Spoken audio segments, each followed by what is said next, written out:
Alors, nous allons faire le test. Vous allez voir la différence entre ces marques de plats, comme je vous le dis tantôt.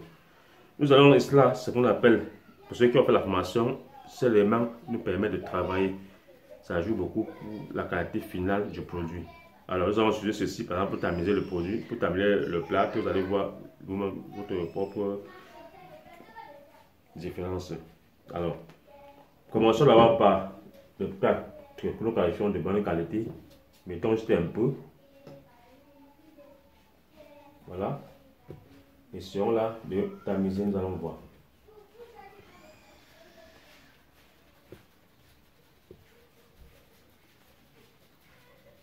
Donc, voilà.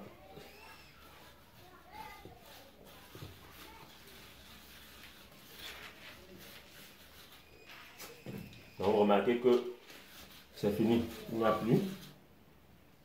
Alors, vous voyez que ça veut dire que la poudre est bien fine. Elle parvient à traverser le tamis et sort tout. Maintenant, revenons la même chose avec le plat que nous qualifions de périmé. Alors, nous faisons la même chose. Nous prenons un peu aussi et nous mettons sur le tamis. Donc, voilà un peu la quantité que nous avons mis sur le tamis. Nous essayons de reculer un peu et nous allons déposer ça par là. Alors, essayons. Regardons. Vous voyez, les gros morceaux sont là formés. Donc, ces morceaux, ils polluent.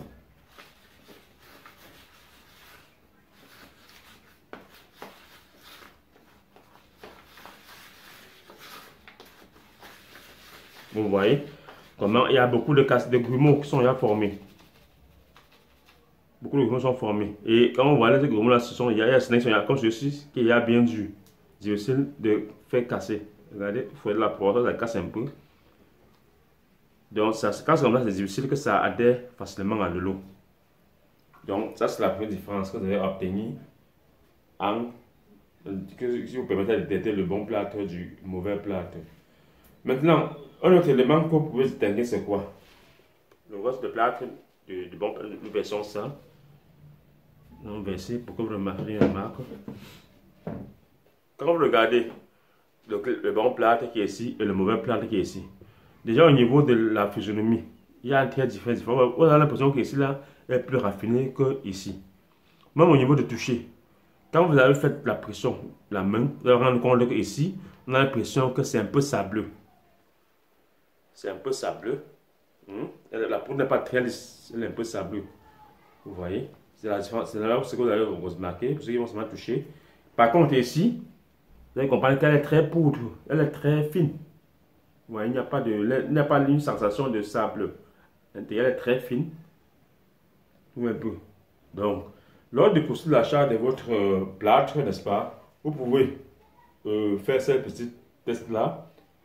Vous regardez, même si le sac est scellé, vous pouvez, lors du toucher du sac, remarquer s'il y a les cassés, les caillasses ou les morceaux de plâtre à l'intérieur du sac, ou aussi la poudre est encore bien lisse comme ici. Ça se ressent facilement avec le sac. Donc, par exemple, un plâtre de la Chine pour être commercialisé au Cameroun.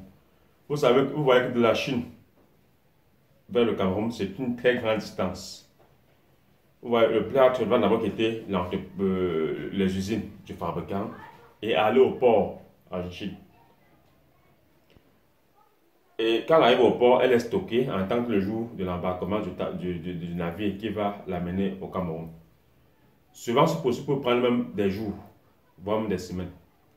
Alors, une fois le plâtre chargé à bord du navire, elle va quitter le port, faire environ 1 mois et demi à 2 mois pour accoster au port de Douala. Et au niveau du port de Douala, il faut décharger et stocker dans les entrepôts du port, en attendant le douanement. Après le douanement, l'importateur du plâtre, n'est-ce pas, il va amener le plâtre stocké dans ses entrepôts, c'est-à-dire ses magasins pour chercher les vendeurs, des grossistes qui vont acheter. Une fois les grossistes ou les super grossistes qui viennent acheter le plâtre, une fois l'achat fait, ils vont passer encore stocker dans leurs propres entrepôts pour attendre les détaillants ou les semi-grossistes qui vont venir acheter le plâtre. Ces semi-grossistes et détaillants, ils viennent acheter le plat et ramènent dans leur petite quincaillerie, et etc. Vous voyez que à chaque point, il faut stocker. Il faut la manutention, il faut le stockage. Et parmi cette chaîne, il peut y avoir 1 ou 2 personnes qui vont peut-être ne pas respecter les conditions de sécurité prescrites par le fabricant. Et quand c'est comme ça, le plat va absorber de l'humidité et puis subitement, elle va devenir friable comme ceci, un peu sableuse comme ceci. Vous voyez, elle va former les cailloux.